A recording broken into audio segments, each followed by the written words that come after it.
Slovenski odbojkarji so se po trikratni srebrni eri na evropskih prvenstvih tokrat osvojili bronasto odličje. V tekmi za tretje mesto so s 3-2 premagali aktualne olimpijske prvake, to je Francoze.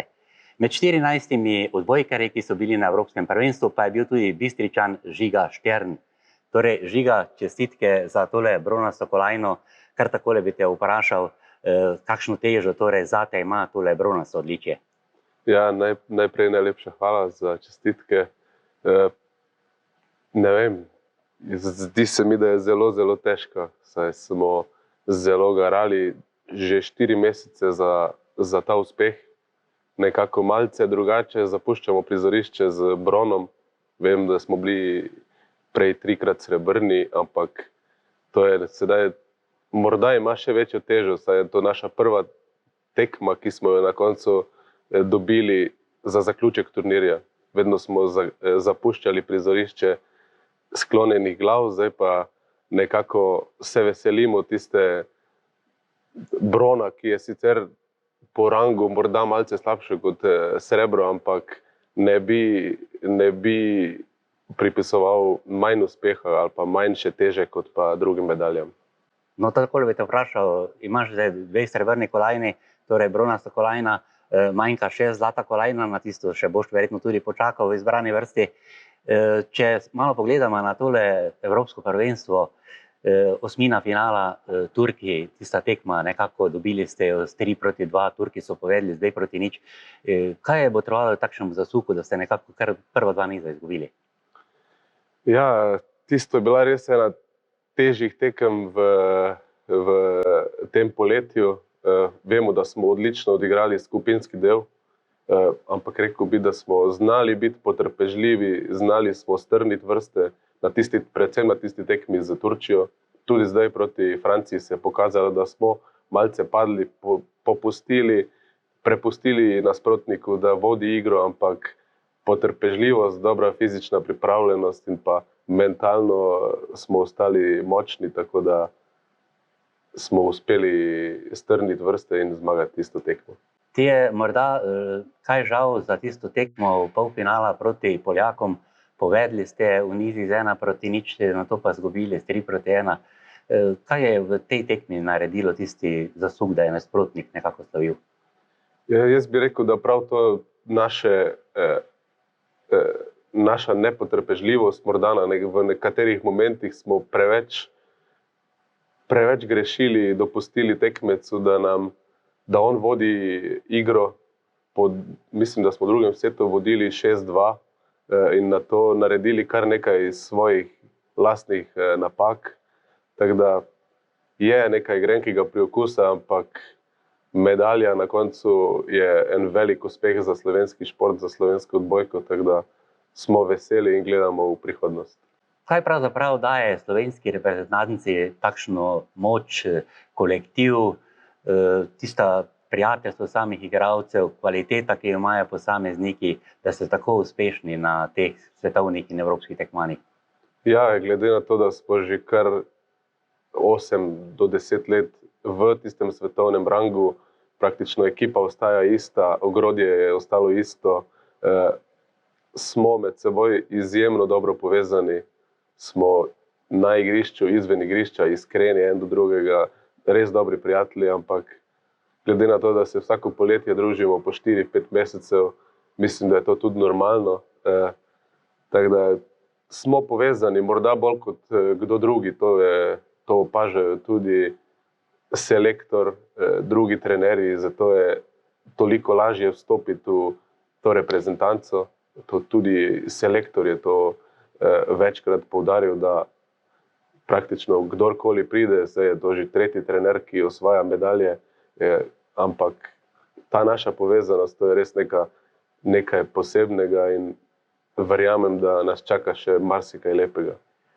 V ekipi si na mestu spremljalca, ker je izredna konkurenca, tukaj so Čebulj, Možič in nekako je minutaža včasih tudi manjša, kot bi lahko bila, vendar biti zraven, biti sestavni del te 14-terice, ki osvaja kolajne, je tudi najpomembnejši podatek. Ja, jaz se zavedam, vsi se zavedamo, kakšno konkurenco imamo na svojem položaju. Urnaut, Čebulj sta že 10-15 let v tej reprezentanci nosilca, Možič prihaja, je en izjemno kakovosten, kvaliteten igralec, ki bo šele v prihodnosti pokazal še boljše igre, verjamem. Tako da jaz se z minutažo ne obremenjujem. Tu smo, da vseh 14 igralcev je tu, da pomaga. Tudi vemo, da so tudi priprave, tistih 3 meseci, 4 meseci pred prvenstvom so izjemno pomembni in ne verjamem, da bi lahko samo sedmerica speljala tak uspeh. Tako da jaz sem vesel, da sem zraven, tako kot marsikdo, tudi od mlajših, ki dobivajo še manj minutaže, ampak to je na koncu delo selektorja, da odloči, kdo, kdaj, zakaj, in to je tista zadnja naša skrb, dokler so rezultati, jaz bi rekel, da ni slabe volje. Poglej, mi tisti, ki iz Kavča spremljamo tole tekmovanje, Evropsko prvenstvo, vašo igro, nekako razmišljamo, sedaj bojo fantje lahko proslavili to bronasto kolajno, si vzeli počitek, vendar zgodba pri vas je povsem drugačna. Že čez nekaj dni potujete na Japonsko, čakajo vas kvalifikacije, zahteven projekt Olimpijske igre Pariz je vaša želja. Torej, kako torej sedaj se pripraviti kar na te kvalifikacije? Ja, nekega prevelikega veselja, mislim, veselje je bilo, ampak ni bilo časa za zabavo, ni bilo časa za neko pretirano veselje, ker se zavedamo, da nas čaka še en izjemno pomemben turnir, če ne celo najpomembnejši letos. Vse smo nekako, vsi cilji so bili nekako postavljeni za te olimpijske igre. Evropsko prvenstvo je bilo, jaz bi rekel, morda malce manjši cilj. Tudi tu smo zbirali točke na tisti ranking lestvici, da smo v primeru neuvrstitve na kvalifikacijah še vedno na tistih mestih, ki vodijo v Pariz. In jaz verjamem, da čeprav časa za počitek, časa za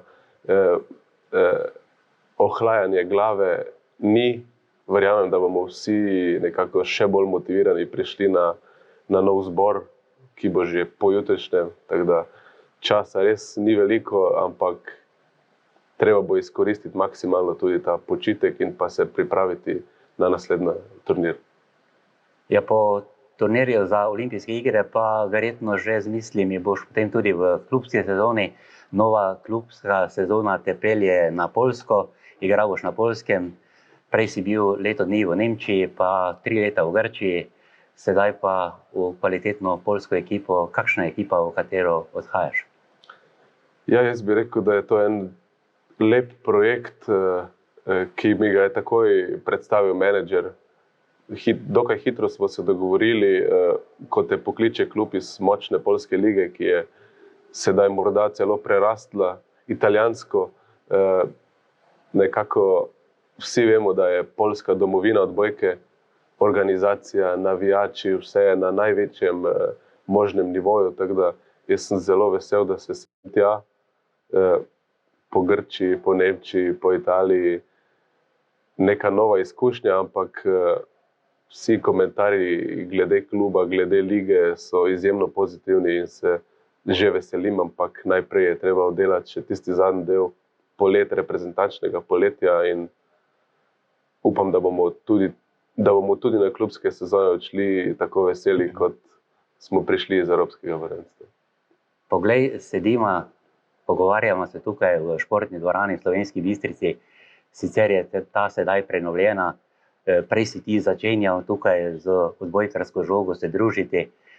Prišel si na tako visok nivo kot reprezentančni nivo in vsekakor, če bi te še vprašal za konec najnega pogovora, povej še gledalcem, kako si začenjal, kdo so tisti tvoji vzorniki in kaj te je dejansko navdušilo za odbojko?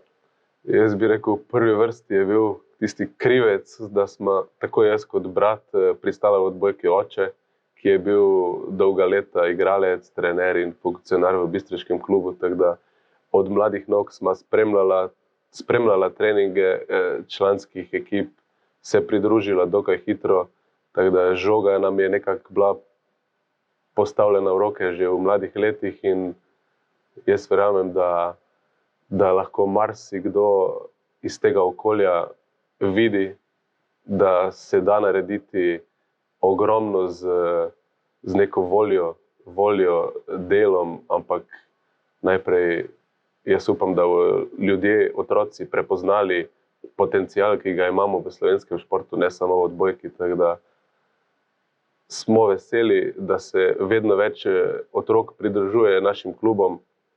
Jaz upam, da bo v prihodnosti še več njih prišlo v reprezentanco, v večje klube, tako v košarki, ker imamo sedaj že 2 Bistričana v reprezentanci.